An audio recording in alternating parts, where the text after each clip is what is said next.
Hola Mina, sneak peek Boruto to Blue Vortex chapter 30 akhirnya resmi dirilis. Dan dalam satu halaman bocoran ini, menimbulkan pertanyaan dan perdebatan di kalangan pembaca. Dan kita akan membedah setiap detail penting, lalu membaca arah konflik, dan yang paling krusial, membahas tentang keputusan berbahaya Himawari yang bisa jadi bumerang untuk Konoha. Oke, tanpa lama-lama lagi, kita langsung masuk saja ke pembahasannya. Let's go! I don't give a fuck what you say. Yeah, I'ma do shit my way.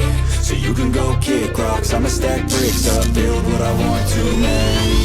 Yo, I got a lot of shit to say, so I'ma do this every day. I'll be writing things until I'm fucking buried in my grave. 6 feet deep under, but my body won't decay.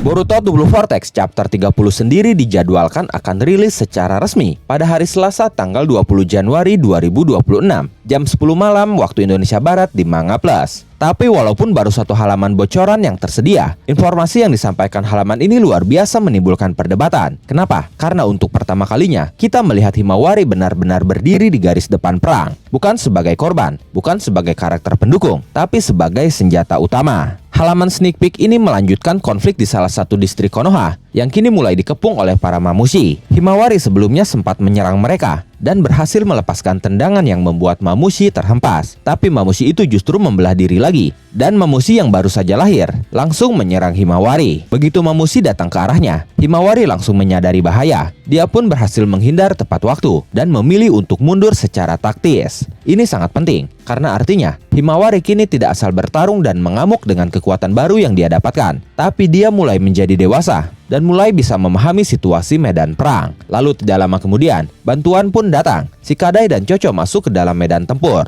dan mereka berdua berhasil mengalahkan beberapa Mamushi menggunakan kombinasi serangan mereka. Tapi disinilah situasi berubah dari sulit menjadi kritis. Oke, sekarang kita bahas sneak peek pertama ini panel per panelnya. Panel pertama langsung menampilkan ekspresi wajah Shikadai dan Chocho. Bukan ekspresi siap bertarung, bukan juga ekspresi percaya diri, tapi mereka memasang ekspresi terkejut dan panik. Saat itu Shikadai dan Chocho berkata, mereka masih... Kemungkinan besar Shikadai dan Chocho sedang membicarakan tentang Mamushi yang terus tumbuh bertambah banyak, walaupun sudah mereka kalahkan di chapter terakhir bulan kemarin. Hal itulah yang membuat mereka terkejut dan panik. Ini mengindikasikan bahwa strategi kombinasi mereka tidak bekerja saat itu. Atau kemungkinan kedua, ingat saat Chocho menghantam para Mamushi sekaligus dengan tangan raksasanya. Secara fisik, tubuh mereka terlihat hancur dan normalnya berhasil dikalahkan. Tapi kita tidak melihat Chocho menghancurkan mata Rinnegan mereka. Kita tahu mata Rinnegan adalah kelemahan Mamushi. Selama Rinnegan itu tidak dihancurkan, maka Mamushi tidak bisa benar-benar dimusnahkan. Mereka akan terus membelah diri dan semakin banyak. Dan itulah kenapa Shikadai dan Chocho berkata, mereka masih.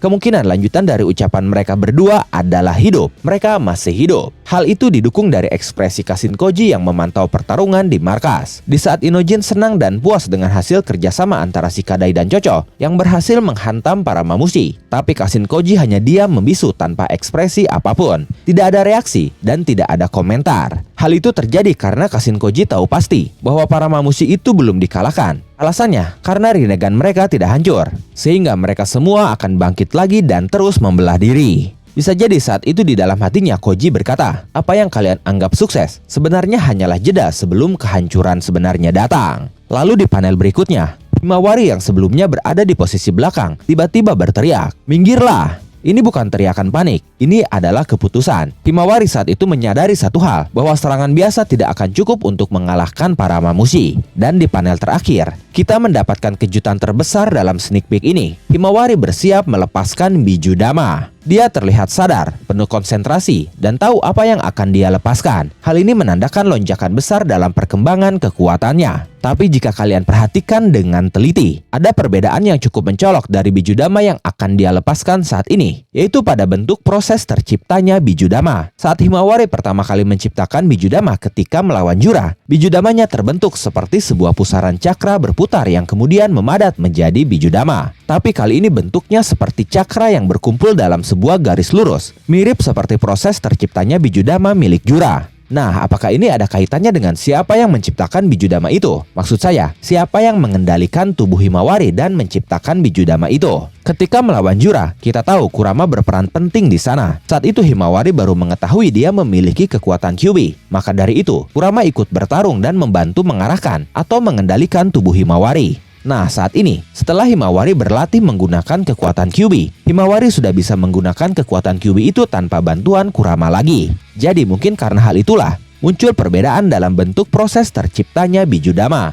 Atau kemungkinan lain, bisa saja saat ini Himawari menggunakan tipe yang berbeda dengan yang dia keluarkan saat melawan Jura. Sesuatu yang lebih kuat, tapi dengan dampak kerusakan yang lebih kecil dan tidak menghancurkan segala sesuatu di sekitarnya. Seperti yang kalian tahu, Jura pun bisa menggunakan beberapa tipe Bijudama. Contohnya Bijudama dalam bentuk laser yang berhasil menembus tubuh Boruto dari jarak yang sangat jauh. Atau Bijudama dengan daya ledak luar biasa saat Jura menyerang si Kadai di desa. Tapi jika ternyata tidak ada perbedaan tipe dari Bijudama yang Himawari keluarkan saat ini, maka akan ada masalah besar yang muncul. Kita tahu Bijudama bukan jutsu biasa. Ini adalah senjata pemusnah massal dengan daya ledak yang luar biasa, layaknya bom nuklir. Sekali dilepaskan, radius ledakannya sangat luas. Dampaknya tidak mengenal kawan ataupun lawan. Dan sekarang pertanyaannya adalah, apakah keputusan Himawari ini tepat dengan melepaskan Bijudama di tengah desa? Karena jika salah perhitungan sedikit saja, yang hancur bukan hanya Mamushi, tapi satu distrik Konoha, warga sipil, rumah, dan infrastruktur desa, semua bisa lenyap dalam sekejap. Disinilah konflik internal Himawari sebenarnya berada. Dia memiliki kekuatan, tapi belum sepenuhnya menguasai dampaknya. Ada jurang besar antara bisa menggunakan kekuatan dan bertanggung jawab atas konsekuensinya. Saat ini memang sepertinya fokus Himawari hanya satu, yaitu menghentikan Mamushi. Bukan memikirkan radius ledakan, korban sipil, atau dampak jangka panjang. Dan inilah yang membuat situasi saat ini sangat berbahaya. Menurut saya, jika situasinya seperti itu, besar kemungkinan Shikamaru atau Kashinkoji menyadari dampak fatal dari keputusan Himawari ini. Shikamaru dengan otak cerdasnya pasti langsung menghitung segala kemungkinan terburuknya. Dia akan berpikir jika Bijudama dilepaskan sekarang, maka Konoha akan hancur. Kemungkinan besar, Shikamaru akan berusaha menghentikan Himawari. Ya, walaupun pada akhirnya dia akan terlambat menghentikannya. Bijudama akan tetap dilepaskan sebelum Shikamaru bertindak. Dan disinilah peran Boruto menjadi kunci. Saya yakin Shikamaru akan segera menginstruksikan Boruto untuk menuju ke lokasi Himawari. Boruto akan menggunakan Hiraishin no Jutsu dan tiba di lokasi Himawari secepat kilat. Lalu saat Bijudama menghantam Mamushi,